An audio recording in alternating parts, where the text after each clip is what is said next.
Entrem a la darrera de les conferències del cicle La interioritat que fem conjuntament l'IREL, la Universitat de Lleida, la Fundació Joan Maragall i l'Institut d'Estudis Ilerdencs. Aquest cicle de conferències és la 27a edició i el tanquem ja de costum amb una reflexió sobre la teologia. Des d'una perspectiva teològica tractem el tema proposat, el de la interioritat. En concret, avui us proposem una conferència que és la interioritat, lloc de trobada amb Déu. Per fer aquesta conferència hem convidat i tenim el goig de poder-vos presentar a Josep Oton. Josep Oton és doctor en Història sobre una tesi de Simone Weil. El tema de la tesi és de Simone Weil. Ell és catedràtic de l'Institut de Secundària, d'ensenyament secundari, i també és professor de l'Institut Superior de Ciències Religioses de Barcelona, l'ISCREP de Barcelona. És autor de més d'una vintena de llibres i dels quals destacar-ne els dos últims, els que fan referència a misteri i transparència, interioritat i espiritualitat, i el darrer, Tabor, el Déu amagat en l'experiència. Un llibre que s'escau perfectament en la reflexió que avui us proposem, la interioritat, lloc de trobada amb Déu. Us deixem, doncs, amb Josep Oton sobre la interioritat com a lloc de trobada amb Déu. Bona tarda, moltes gràcies. Molt agraït d'estar aquí i de poder parlar de la interioritat. La interioritat és un tema que a mi m'interessa molt des de fa molts anys, perquè em permet, d'alguna manera, fer com estar en dos mons alhora. D'una manera, aquest concepte d'interioritat que ara anirem veient i que vostès han anat reflexionant en diversos ponents, permet estar present en el món de la cultura, en el món de la societat civil, per entendre'ns, i alhora és un terme molt vinculat amb la tradició cristiana i amb la tradició espiritual cristiana. I jo tinc aquestes dues dimensions. O sigui, professionalment estic en el món laic i, per tant, en diàleg amb la cultura, i he treballat molt la interioritat des d'aquesta dimensió. He treballat la interioritat de grans pensadors, sobretot m'he dedicat molt a Simone Weil, però també com aquesta interioritat pot entrar a l'escola, que és el meu àmbit laboral. I fa molts anys, fa una vintena d'anys, vaig començar a desenvolupar el que seria l'educació en la interioritat, que jo no m'he dedicat de ple, però persones com l'Helena Andrés, amb qui vaig treballar molt, amb els tallers i tal, ho va desenvolupar moltíssim. Però, d'altra banda, la meva gran inquietud, la meva gran passió és la vida espiritual.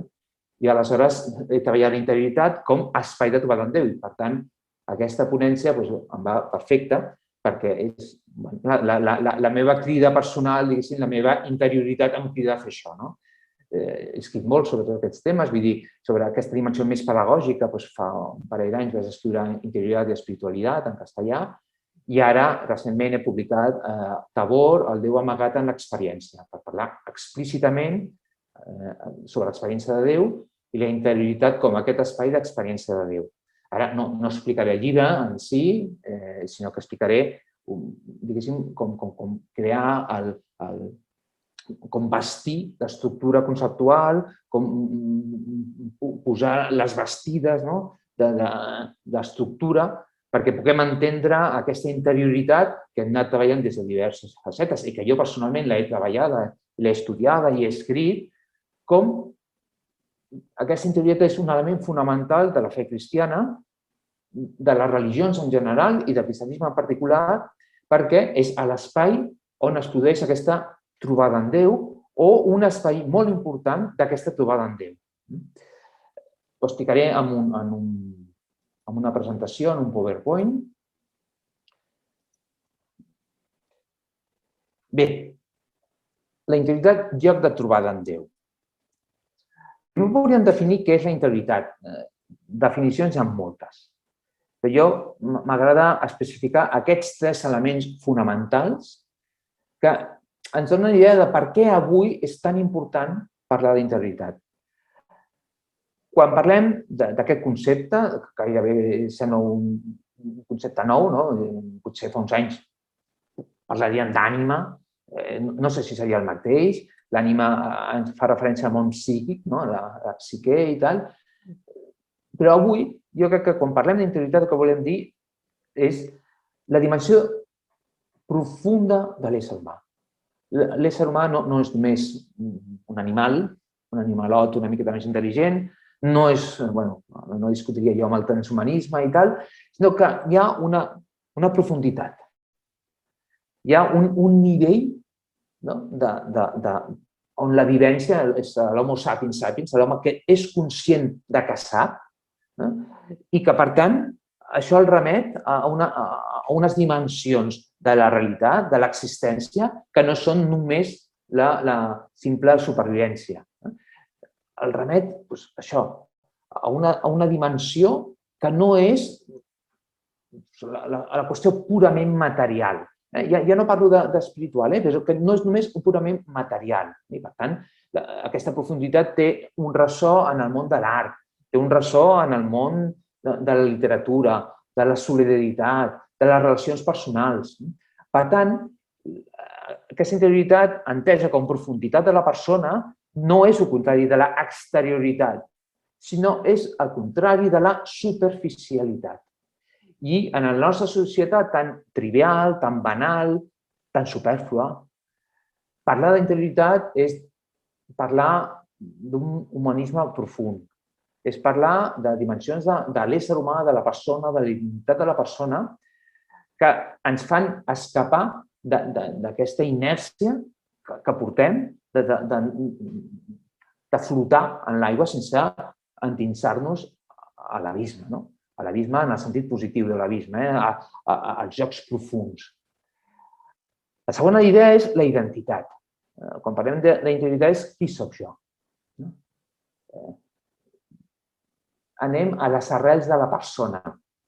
I això és molt important avui perquè tenim una tendència a l'alienació, a ser altres, a no voler una insatisfacció en qui som, en voler imaginar-nos que som altres persones, en canviar la imatge.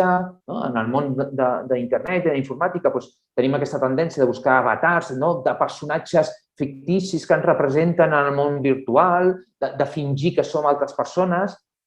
No, la interioritat ens remet a qui som, perquè la nostra identitat és un regal i per entendre qui som, conèixer tu mateix, hem d'endinsar-nos en aquesta dimensió. I la tercera dimensió de la interioritat que volia remarcar és la centralitat. Parlar de la interioritat és parlar que tenim un centre, que no som éssers dispersos, tenim tendència al zapping de la televisió, però en tantes circumstàncies de la vida, fins i tot parlar del zapping emocional, és a dir, que anem canviant. És trobar el centre des d'on tot pren sentit, des d'on tota la personalitat, tot l'ésser s'articula a partir d'un punt central, un pal de paller, diríem, en un altre llenguatge, que ens evita aquest risc que la nostra societat, amb l'influx de tanta informació i tantes notícies i tot va canviant constantment, ens fa perdre el nord, ens fa perdre el centre. Aquesta interioritat podria estar present en qualsevol persona. Jo defenso molt el treballar en interioritat des del punt de vista de la pedagogia. L'escola treballa en interioritat, vulguem o no. O sigui, sempre estem treballant en interioritat. Quan el professor de literatura, quan el professor de ciències porta els alumnes al laboratori i els fa investigar, i els fa estar en silenci mirant pel microscopi, quan el professor de matemàtiques posa un enigma i fa treballar, quan estudiem la història i aprenem a construir relats, estem construint la interioritat. Ara bé, la religió, l'experiència de la fe, totes les religions en general, el que ens presenten és que aquesta interioritat està oberta. Podríem dir de manera molt fàcil, està oberta a la transcendència, està oberta a Déu, i per això parlem de la interioritat com el lloc de trobada amb Déu. Però a mi m'agradaria destacar aquesta idea, aquest concepte de l'hospitalitat interior. És a dir, la nostra interioritat ha d'estar habitada, d'estar cridada, per això poso aquestes figures que estan com obertes, del Jaume Plensa, estan obertes perquè ens hem de deixar-nos habitar per l'altre. I això és la idea de religió, la idea de religare, que la religió ens convida a establir relacions, vincles, comunicació, però aquest jo que es comunica amb un altre estem parlant d'una interioritat. Aquest jo és aquesta interioritat que està oberta per acollir l'altre. I això és molt important, perquè nosaltres a vegades ens relacionem amb els altres, i si volem amb Déu, com un objecte. És a dir, tenim com una interioritat tancada en nosaltres mateixos, una interioritat hermètica, impermeable, i l'altre el veiem com quelcom extern a nosaltres, com quelcom de fora i que no ens implica. I, en canvi, sabem que quan establim vincles, quan estimem, és perquè l'altre ha entrat dins nostre. Hi ha una hospitalitat, hem acollit a l'altre. No l'hem fagocitat, no ens hem apropiat de l'altre, sinó l'hem acollit. És el nostre hoste. És una hospitalitat de dir, no, vine, pots entrar. Perquè si l'altre no entra en mi, si l'altre no habita d'alguna manera en mi, no em puc amoïnar els seus problemes. Per mi els seus problemes són problemes socials, no són uns problemes que m'impliquen a mi personalment. I així passa el mateix amb les relacions. L'altra persona, la parella, és la parella, no és aquesta persona en concret que habita en mi, que l'he deixat entrar en la meva interioritat, forma part del meu món interior i, per tant, m'amoïno. I el mateix podríem dir de Déu, perquè a vegades Déu és com un element extern a nosaltres. I podem discutir sobre la seva existència o no existència, com si fos un concepte, com si fos un objecte. No. S'entén aquesta hospitalitat interior, és a dir, aquesta capacitat d'acollir l'altre i acollir l'altre en majúscula, és a dir, acollir aquesta dimensió de la transcendència. Això ho desenvoluparem després una mica més. Per parlar d'aquesta interioritat cristiana que té a veure amb la trobada amb Déu, podem agafar dos fonts, dues perspectives complementàries, ja veurem que són completament complementàries. Una és la perspectiva bíblica. I jo, molts anys a l'ISCREM, vaig donar una assignatura que es deia Bíblia i interioritat, que semblava una cosa com molt novedosa. Clar, la paraula interioritat no surt a la Bíblia, surt una altra. La paraula que surt a la Bíblia és la paraula cor. Clar, nosaltres quan parlem del cor, estimant el Senyor teu en tot el teu cor, pensem que vol dir en tot el teu sentiment. Aquí, clar, aquesta mentalitat, aquesta antropologia dual, que parlem de la ment i del cor, o racional i emocional, això és occidental i segurament és molt modern. El món bíblic és diferent. El món bíblic parla de l'home interior, l'home i la dona interior, i l'home exterior. L'antropologia bíblica distingeix aquestes dues dimensions. Parla de la façana i de la persona real, que és el cor. Per tant, cada vegada que a la Bíblia es parla del cor, ho podíem traduir com la interioritat i entesa com l'autenticitat de la persona. No allò que aparentem, no la façana, sinó l'home interior. Els exemples són claríssims de Jesús, de quan parla dels fariseus que es maquillen per fora, i fan dejuni, fer veure que fan dejuni, però interiorment, o quan fan almoina, que externament actuen, fins i tot es diu hipòcrites, després veurem el joc de paraules, què vol dir hipòcrita, i, en canvi, ell defensa el que passa dintre, com aquella senyora, aquella vídua que posa almoina, l'altre dona almoina i tothom s'ha d'assabentar, és una cosa de cara a l'aparador, de cara a l'exterioritat, però alhora de cara a la superficialitat, és a dir, l'exterioritat seria la superficialitat, allò que és la superfície que veiem, però a més és una cosa amb poc gruix, amb poca entitat, amb poca consistència. I l'important és que hi ha dins. I dins és el cor. Clar, el cor és la seu dels sentiments, de les emocions, però no només això. És la seu, per exemple, dels pensaments. Podríem posar molts exemples. Hi ha un del llibre del Siràcida que diu: va donar als homes capacitat de discernir llengua, ulls, orelles i atenció, i un cor perquè pensessin. Déu ens ha donat un cor per pensar. Clar, nosaltres diem una ment, no, un cor. I després hi ha frases, moltes frases a l'Evangeli, trobaria moltes frases, que depenen quines traduccions, ho diuen, jo sé, per exemple, quan estan els deixebles al voltant de Jesús i i que no acaben d'entendre el que deia Jesús, doncs diu, i pensaven, no? Però la traducció literal seria i pensaven en els seus cors. No? A vegades es tradueix com i pensaven dintre seu. O a vegades diu, per què dubteu? Per què dubteu d'això en el vostre? Per què us venen dubtes al cor? No? Per què us escandalitzeu? Per què us venen dubtes al cor? O, fins i tot, els deixebles de Maús. No? Diu, i els hi obria el cor perquè comprenguessin les Escriptures. Per tant, aquesta interioritat, aquest cor, és per pensar. Per això, a vegades, quan llegim aquesta expressió bíblica, es diu, teniu el cor endurit. Pensen que sou insensibles. No. Quan diu teniu el cor endurit no vol dir que sou insensibles, vol dir que sou insensats. És a dir, ignorants. Busquem els exemples i veureu que quan parla de teniu el cor endurit està dient no us esteu enterant de res. No m'esteu entenent. No diu no teniu sensibilitat. No, no ho esteu entenent. Després, l'altra cosa que estaria en el cor, i això tots ho tenim molt present, són els records.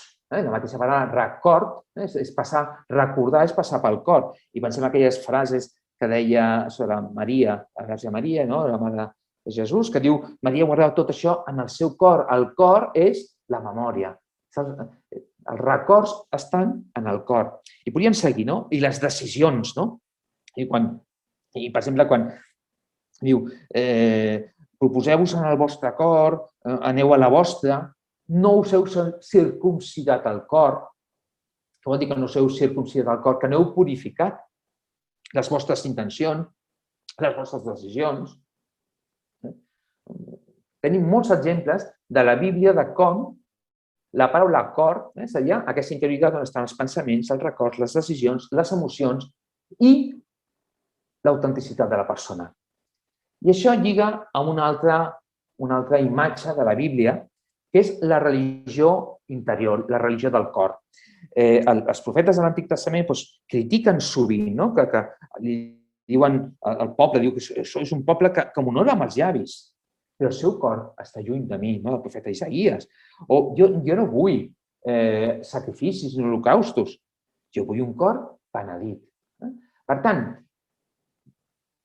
a l'Antic Testament ja està anunciant que aquella forma d'entendre la relació amb Déu hi ha una trampa, hi ha un parany. Hi ha el parany de dir, no, és que fem coses exteriors, fem sacrificis, holocaustos, fem una religió externa, superficial, de façana, però jo, Déu, el que vull de vosaltres és el vostre cor, és la vostra interioritat, perquè és en la interioritat on està l'autenticitat de la persona. D'aquí que venen les promeses dels profetes, que diu, jo posaré la meva llei al vostre interior, l'escriuré en el vostre cor, el vostre Déu, ja no caldrà que un l'instrueixi a l'altre, diu, coneixeu qui és el Senyor, perquè des del més petit fins al més gran tots en coneixeran. Això és el profeta Jeremies. O el profeta Ezequiel, us donaré un cor nou, trauré aquest cor de pedra, us posaré un cor de carn. O el profeta Osees, la seduiré, la portaré al desert i li parlaré al cor. Clar, i Jesús és el representant, és la culminació d'aquestes paraules de l'Antic Testament que parlen de la religió del cor, que no fa l'èmfasis amb el culte extern, amb la superficialitat del culte, sinó que busca l'autenticitat de la persona, anar a dins de la persona que canvi profundament. Recordem que Jesús té paraules molt dures, sou sepulcres blanquejats per fora i podrits per dins. I ell intenta rescatar les persones que per fora semblen pecadors, però per dintre tenen un cor penedit. Jesús representa aquest canvi substancial que culmina aquesta tradició, aquesta trajectòria de l'Antic Testament, dels profetes de l'Antic Testament. Quan Jesús parla, es refereix a una altra imatge per parlar del cor. El camp. Suposo que moltes vegades ens hem adonat que quan parla de la paraula del sembrador, parla d'un camp i que hi ha un sembrador que va esparcint les llavors, i explica explícitament. El camp és el cor. I al camp pot haver pedres, poden haver esbarzers, poden venir els ocells. Serien totes aquestes imatges d'una interioritat dispersa, d'una interioritat falsa, d'una interioritat poc profunda, en la qual cosa la paraula de Déu no pot arrelar la gràcia, la paraula, perquè doni fruit ha de trobar un camp preparat, un camp treballat. I aquest camp treballat és la interioritat.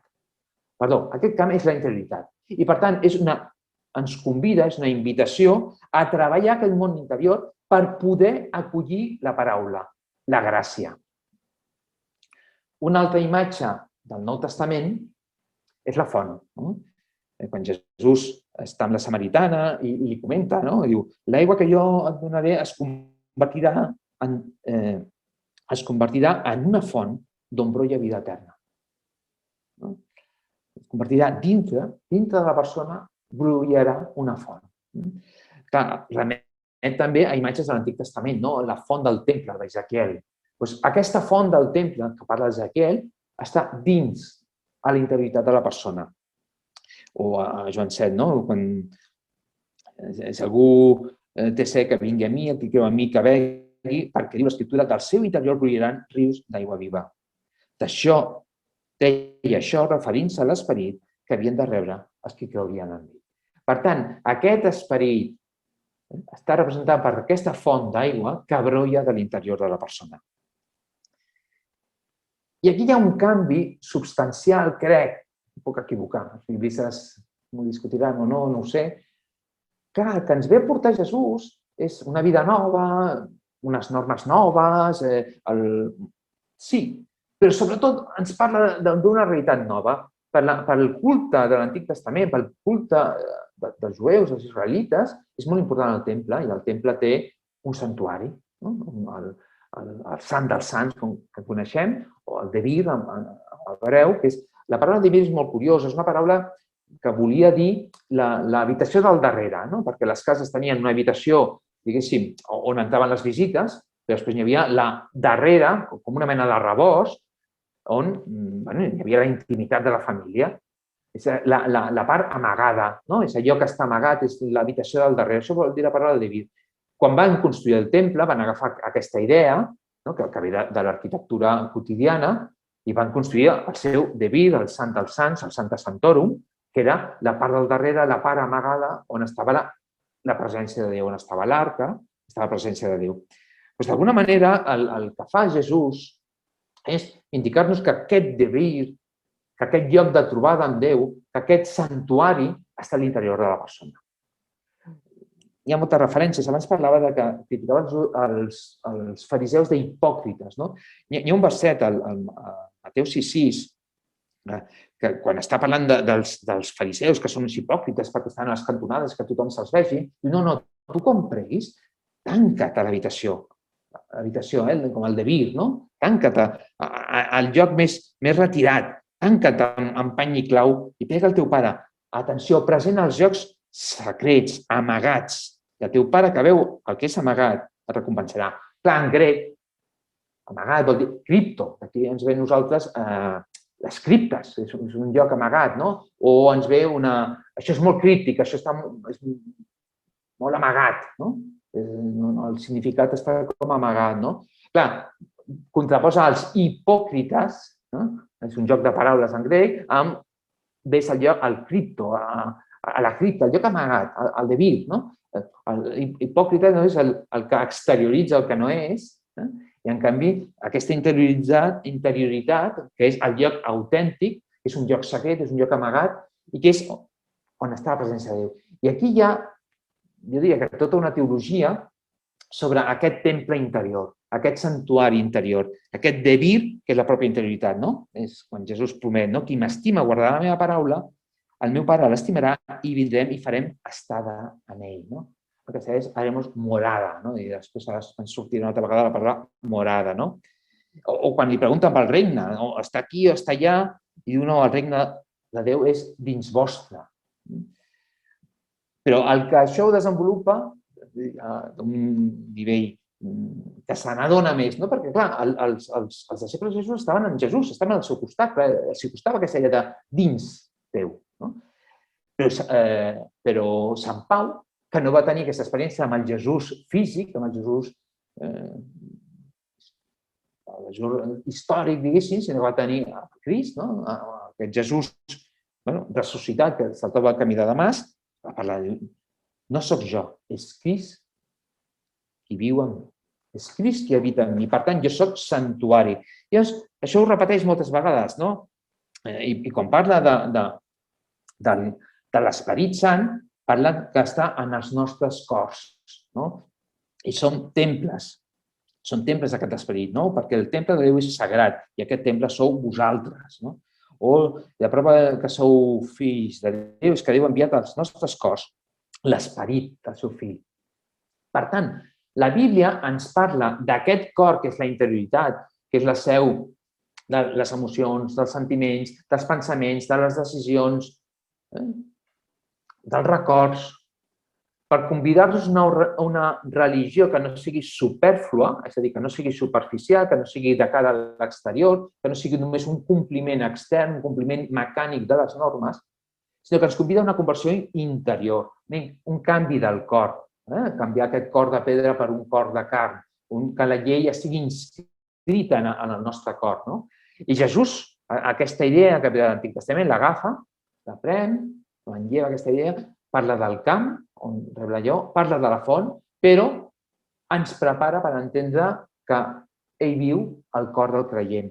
I això qui ho desenvolupa serà Sant Pau. Bé, un cop hem vist aquestes imatges bíbliques, aquestes imatges que ens proporciona la tradició bíblica, podem anar també a la tradició espiritual cristiana i tenim molts exemples. Però, clar, n'he triat 3. Un, per suposat, per descomptat, és Sant Agustí. Si parlem de la interioritat, hem de parlar de Sant Agustí. Clar, qui és Sant Agustí? És un intel·lectual que ha llegit molt, un home molt intel·ligent, un home d'una vida molt intensa, un cercador de la veritat. I aleshores, quan té aquesta conversió és una trobada, descobreix a la seva interioritat una veritat que li ve de dins. I llavors diu frases que són memorables. Déu és més íntim, és el més íntim de la meva intimitat, és més íntim a mi mateix que jo mateix. Interiorment és més autènticament que tot l'altre. O aquella frase també, buscava per fora i tu estaves dins meu. O aquesta invitació, entra dins teu perquè la veritat habita en l'home interior. On hem de trobar la veritat? I clar, quan diem veritat ens remet a la idea de Déu. Per tant, aquesta interioritat seria el lloc de trobada en Déu, fins i tot d'una persona, un gran intel·lectual, una persona que utilitza el pensament. I per tant, quan entra en la interioritat, entra en el cor, no només busca els sentiments, busca la presència. I aquesta presència, aquesta veritat, per ell es dona quan es coneix a si mateix, seguint la tradició clàssica, el conèixer de tu mateix, i coneixia en el seu context cultural, amb l'estoïcisme, que havien treballat molt la interioritat i les virtuts i l'autoconeixement, etc., ell descobreix, no només es descobreix a si mateix, sinó que descobreix que dins de si hi ha una presència que el desborda, que el sobrepassa, que és Déu. Si fem un salt en els segles, anirem a parar a Teresa de Jesús, Teresa d'Àvila, que és la gran mestra d'interioritat. És la gran mestra d'interioritat per moltes coses. Li van passar coses molt fortes, però clar, en el món medieval hi ha molts místics i moltes místiques que vivien coses molt fortes. Però Teresa té aquesta capacitat d'escriure-ho. Quan parlem d'interioritat, la interioritat està lligada a l'escriptura. Podem viure moltes coses, però és molt important escriure-les. És molt important convertir-les en paraules, perquè no es converteixin en una mena d'epifania, de subjectivitat, d'una gran manifestació de sentimentalitat i de la subjectivitat, sinó convertir en paraula allò que passa per dins. I ella utilitza 2 imatges.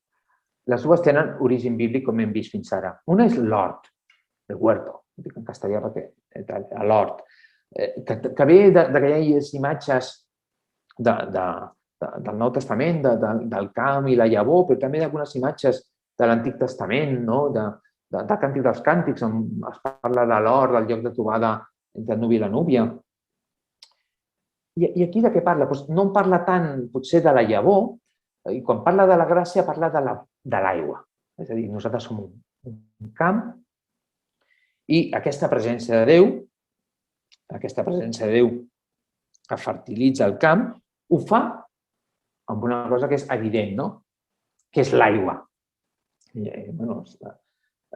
Els que som de camp i estan acostumats al meu avi de Franja. Jo tinc imatges del meu avi que tenia un hort i com el regava i a vegades jo era molt nen i l'acompanyava i per mi era una meravella veure les sèquies i els canals i els cavallons, que n'hi deia cavallons, de l'hort, com anaven entrant l'aigua, etc. Clar, en una terra seca, si no hi ha aigua, no hi ha fruit. I és com dir, nosaltres potser som una terra seca, però amb aquesta aigua, que és la gràcia, podem ser fecunds i podem donar molt de fruit. I aleshores, Teresa d'Àvila parla d'això, diu, i aquesta aigua com arriba? Llavors fa com una gradació de dir, i com arriba aquesta aigua? Ella fa molta referència a la vida interior com a pregària, com a relació amb Déu, i diu, és que potser podem regar aquest camp en galleres, però clar, hem de fer molt d'esforç. Es parla d'un pou, i tenim l'aigua del pou, i d'una nòria que ens ajuda a treure l'aigua, és a dir, com gradua aquesta experiència de pregària, en la qual la terra seca seria la nostra interioritat, d'acord? I alhora,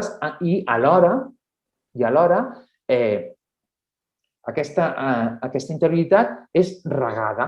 Però a vegades aquest reg és a base d'esforç perquè arribi l'aigua. Però és que hi ha vegades que és la pluja, que és la gràcia absolutament gratuïta que ens ve de manera desbordada. I aleshores, ell fa referència a això. Ella fa referència a aquestes idees de com aquesta interioritat acull aquesta presència de Déu, que és l'aigua, i que la fertilitza d'alguna manera, que l'ajuda a que hi ha surti vida. Perquè en la trobada entre Déu i, que diríem, l'ànima, la interioritat, l'interior de la persona, és fecund.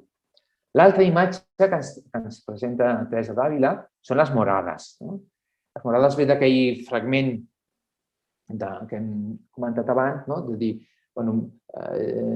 qui m'estima, ens manifestarem amb ell i farem estada en ell. Que diu Jesús, que aquesta estada, que s'ha de dir, morada en ell. I aleshores, m'agrada molt aquesta imatge, ella parla d'un castell, diu, proposa entendre la nostra ànima com un castell, curiós, tot de diamant o de cristall molt clar. Ens parla de la transparència. Un concepte molt modern, ho parla ella. Un castell de diamant o de cristall molt clar, on hi ha moltes estades, moltes morades, i al centre, imitat de totes, hi ha la més principal. Al mig està la més important. És el lloc on passen coses secretes entre Déu i l'ànima. És el lloc de trobada amb Déu. Ella ens remet als castells medievals, ella viu a Castella, té aquestes imatges, les muralles d'Àvila, per exemple, i els castells tenen al mig la torre de l'homenatge, que és on viu el Senyor. Tot l'altre són defenses i proteccions. I ella ens va explicant com aquestes 7 morades són com fases d'interiorització, d'anar aprofundint en un mateix, en les quals, al començament diu, clar, que quan entres a les primeres trobes molts bitxos, molts escurçons i animals, no sé què, perquè clar, ens diu, com pot ser que quan entro veig coses tan fosques, si al meu interior hauria de ser de llum, i llavors diu, clar, perquè entra la llum, i quan entres a una habitació i entra la llum, veus la pols.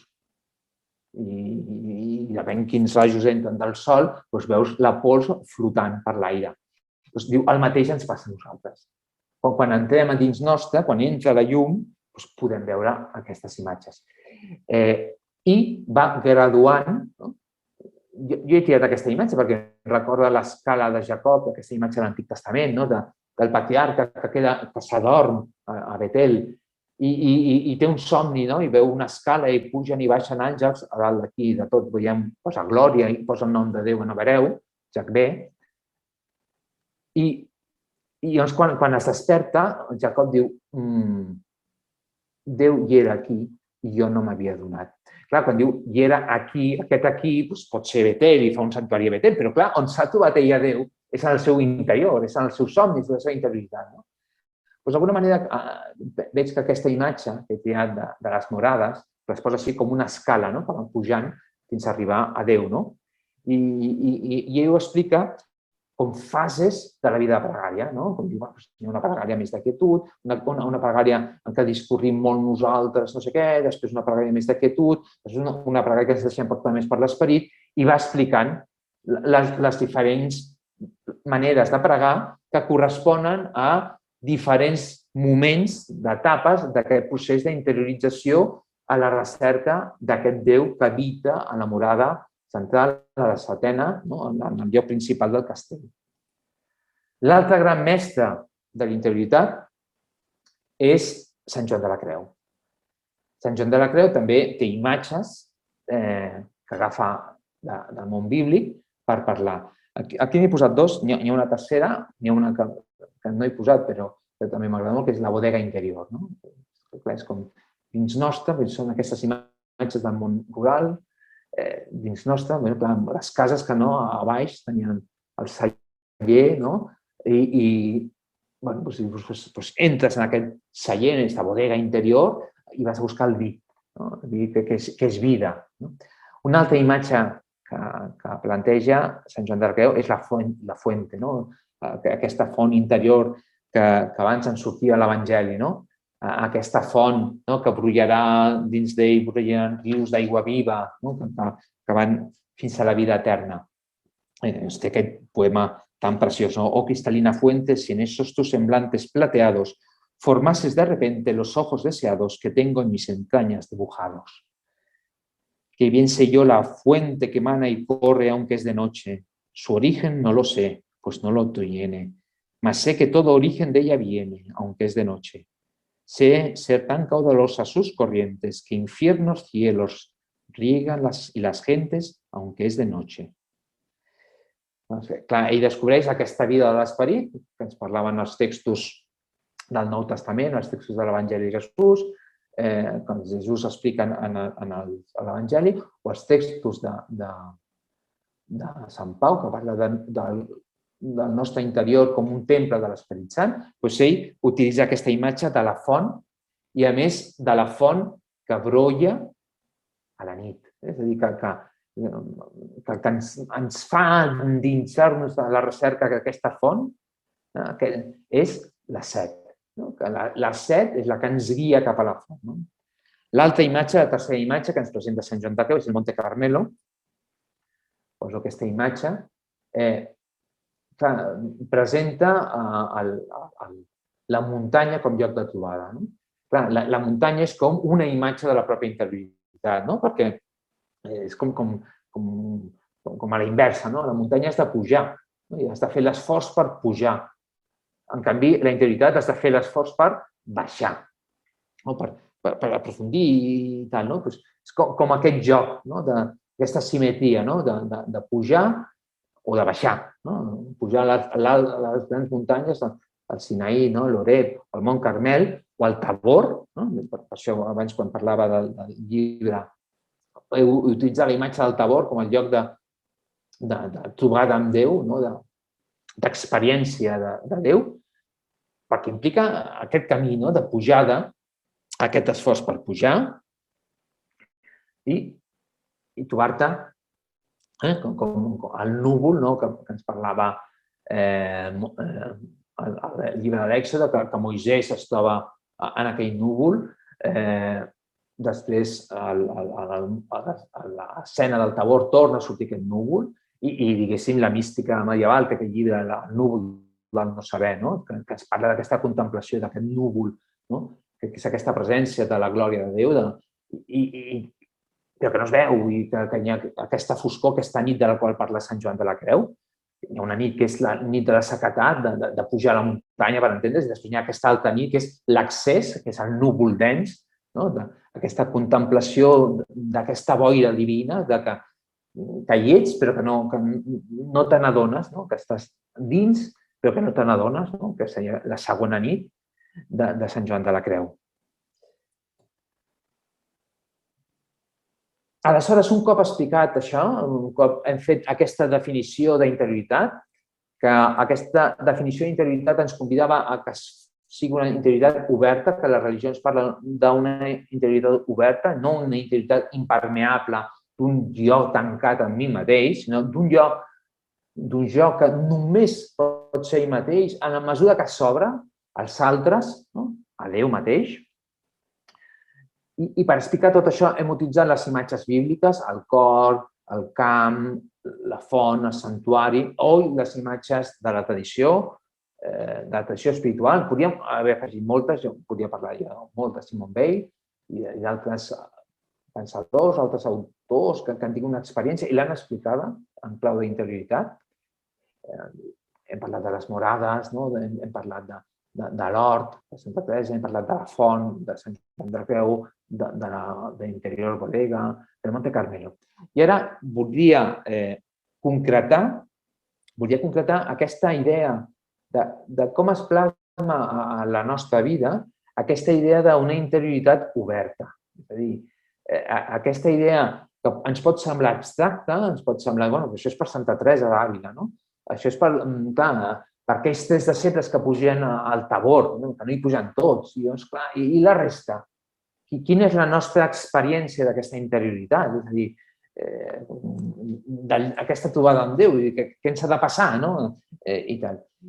Llavors, per parlar d'aquesta alteritat, aquesta interioritat que és oberta a què?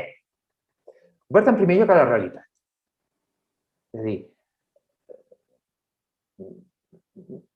hi ha una paraula en castellà, és ensimismamiento, no? Vull dir, a vegades ens tanquem en nosaltres, el solipsisme, ens tanquem en nosaltres mateixos.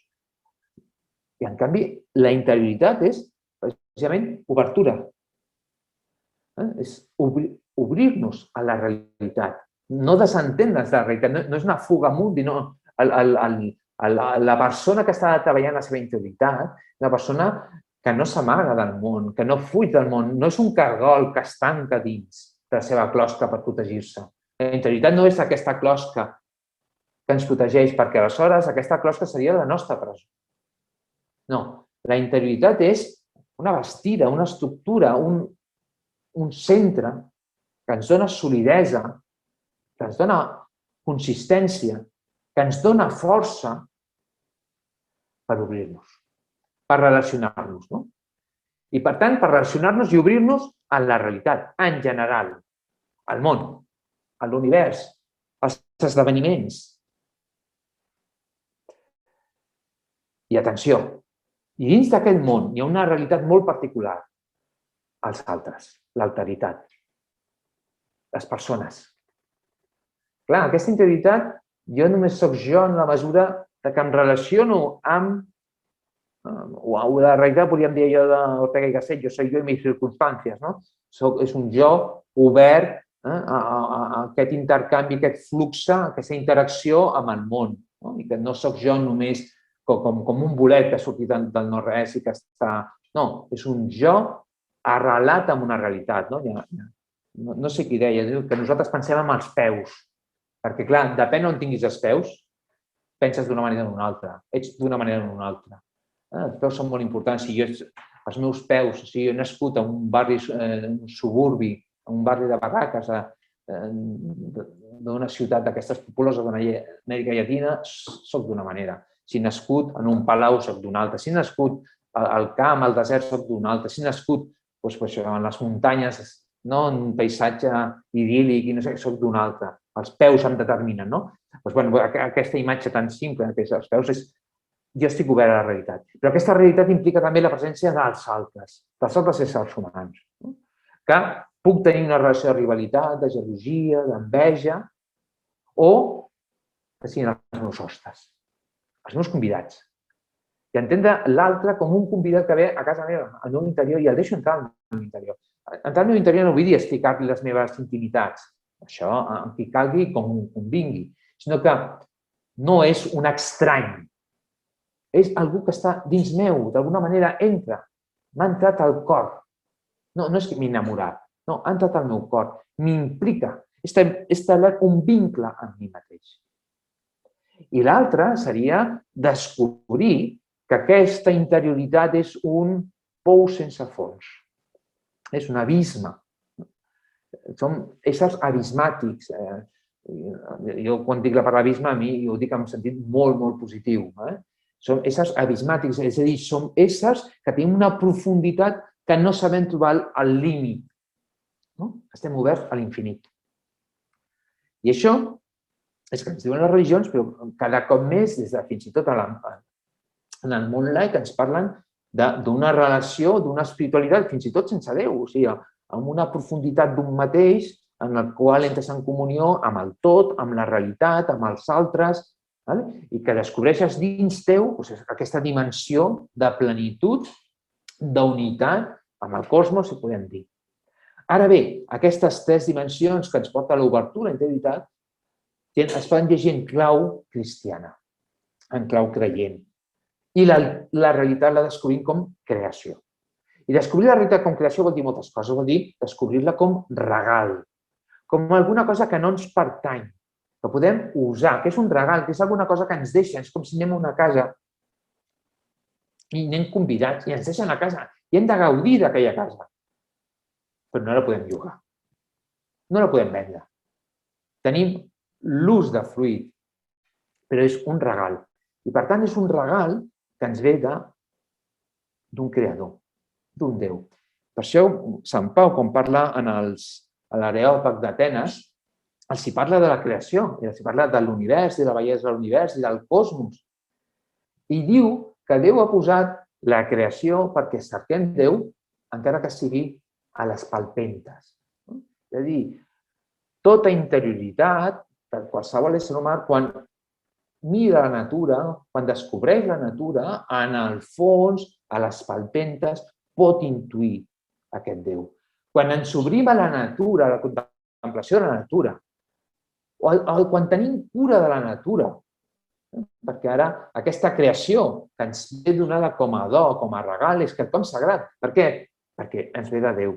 I per tant l'hem de cuidar, i aquesta és aquesta consciència ecològica, que a vegades ens parla el papa Francesc.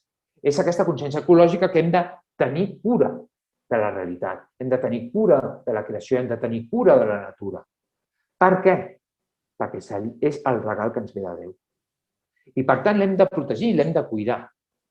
I amb una interioritat treballada, quan s'obre a la realitat, a la natura, pot intuir a les palpentes Déu mateix.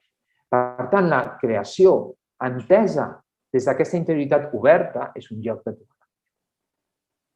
Segon, l'alteritat. El cristianisme, per parlar d'alteritat, té un concepte preciós, el proïsme. El concepte de proïsme és gairebé com un oxímoron, perquè proïsme, el pròxim, la persona que és pròxima a nosaltres, ve d'això, d'aquest parany que li posen a Jesús, que hem d'estimar el nostre proïsme. Això tots estem d'acord, hem d'estimar a la nostra família, als nostres amics, al nostre entorn. Però on s'acaba? Perquè hem d'estimar els nostres i odiar els enemics. I on s'acaba aquest proïsme?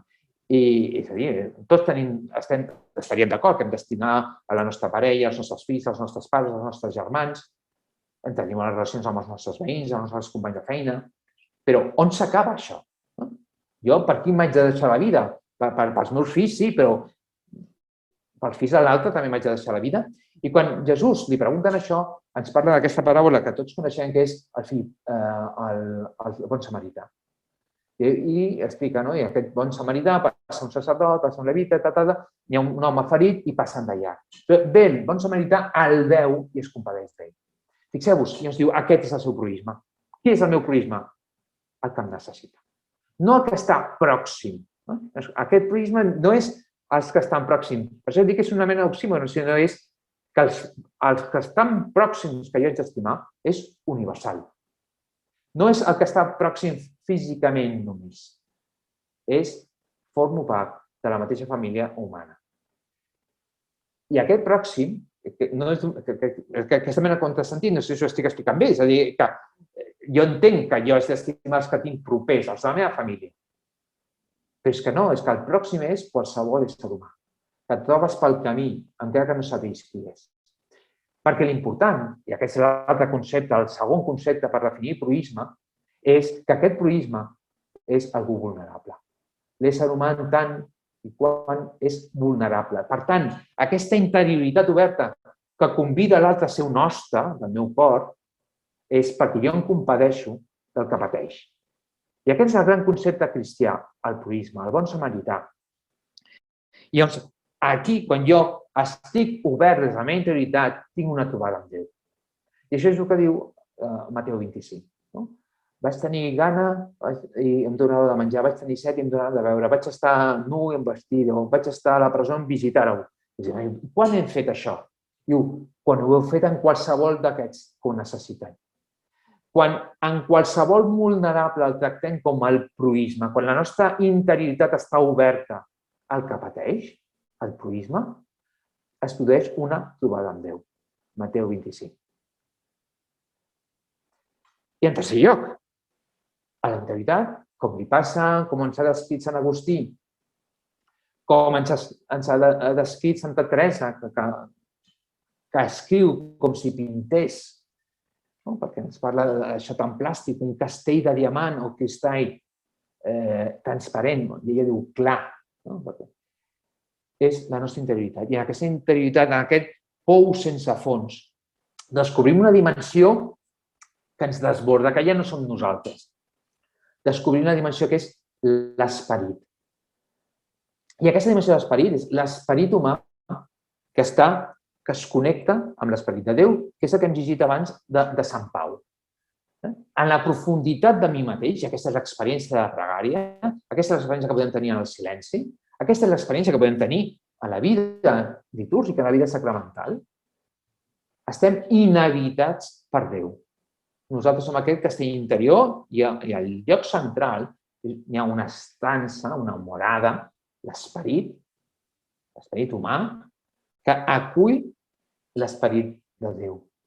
Per tant, quan la interioritat està oberta, podem trobar-nos amb Déu, és un lloc de trobada de Déu, perquè el podem trobar a través de la realitat, a través de la creació, a través de la natura, a través dels esdeveniments. Si tenim una interioritat preparada, treballada, per a les palpentes captar aquesta presència en el món, per captar aquesta presència en la natura, per captar aquesta presència en els esdeveniments, però també per captar aquesta presència amb el proïsme, amb el que pateix, amb qui estimem, quan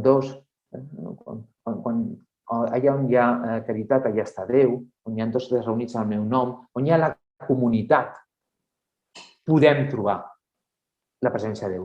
I també podem trobar aquesta interioritat dins d'un mateix, però més enllà d'un mateix, allò que deia Sant Agustí, més íntim que la meva pròpia intimitat, és a dir, no amb mi mateix, no confondre'm amb mi, amb Déu. Això seria una mena de gnosticisme, no d'agnosticisme, sinó d'un gnosticisme de creure que jo mateix, jo mateix soc habitat per Déu, i Déu es manifesta en mi. Llavors, és el que diu Sant Pau, no soc jo, és Crist que habita en mi. I això és el gran principi de l'Evangeli, que és la vinya, que soc el cep veritable. Vosaltres sou les sarments, i esteu empaltades. I, per tant, teniu la mateixa vida que el cep, però no sou el cep, sou les sarments. I sou arrencades, us saqueu, no?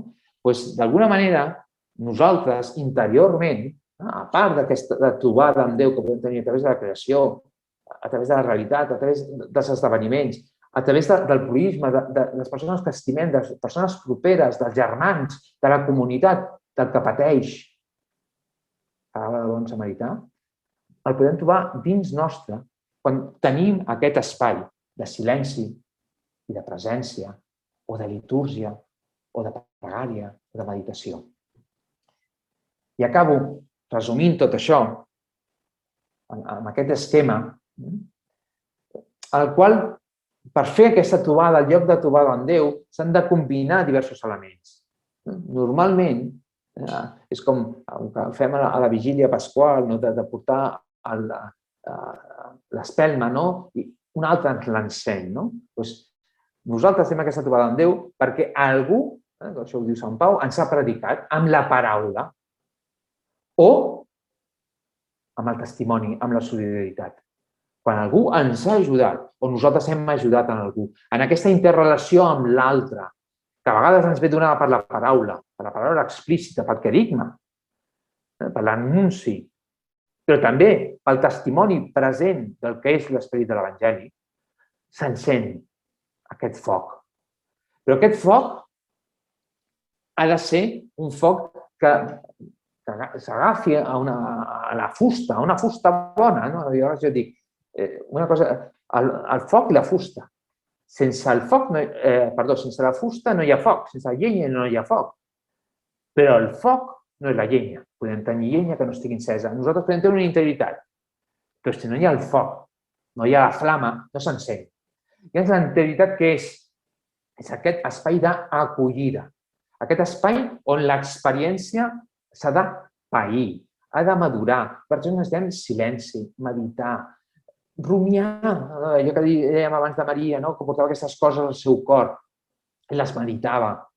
La interioritat seria aquest espai on aquesta paraula s'encén en la llenya interior, on aquesta experiència de solidaritat, de compassió, pren dins nostre. En aquella experiència de paraula, com els disciples d'Emaús, que sentien, que comentaven les escriptures i després deien, el nostre cor s'encenia dins nostre.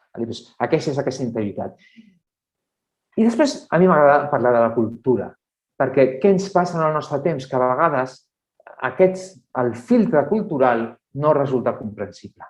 I a vegades necessitem... Jesús parlava un llenguatge que la gent entenia.